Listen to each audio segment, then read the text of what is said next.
For those who doesn't have a smock that we used in the classroom, anything in your house could be used, like an old newspaper.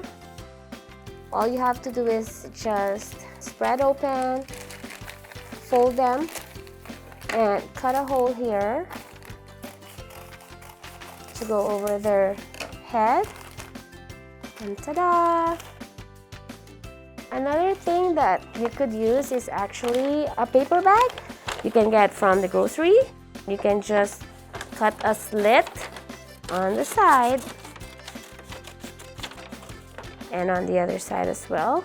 So we're basically making like a poncho style smock.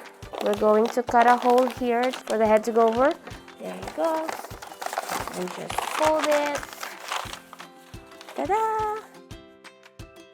They need to have these protective gears so that they don't soil their clothes.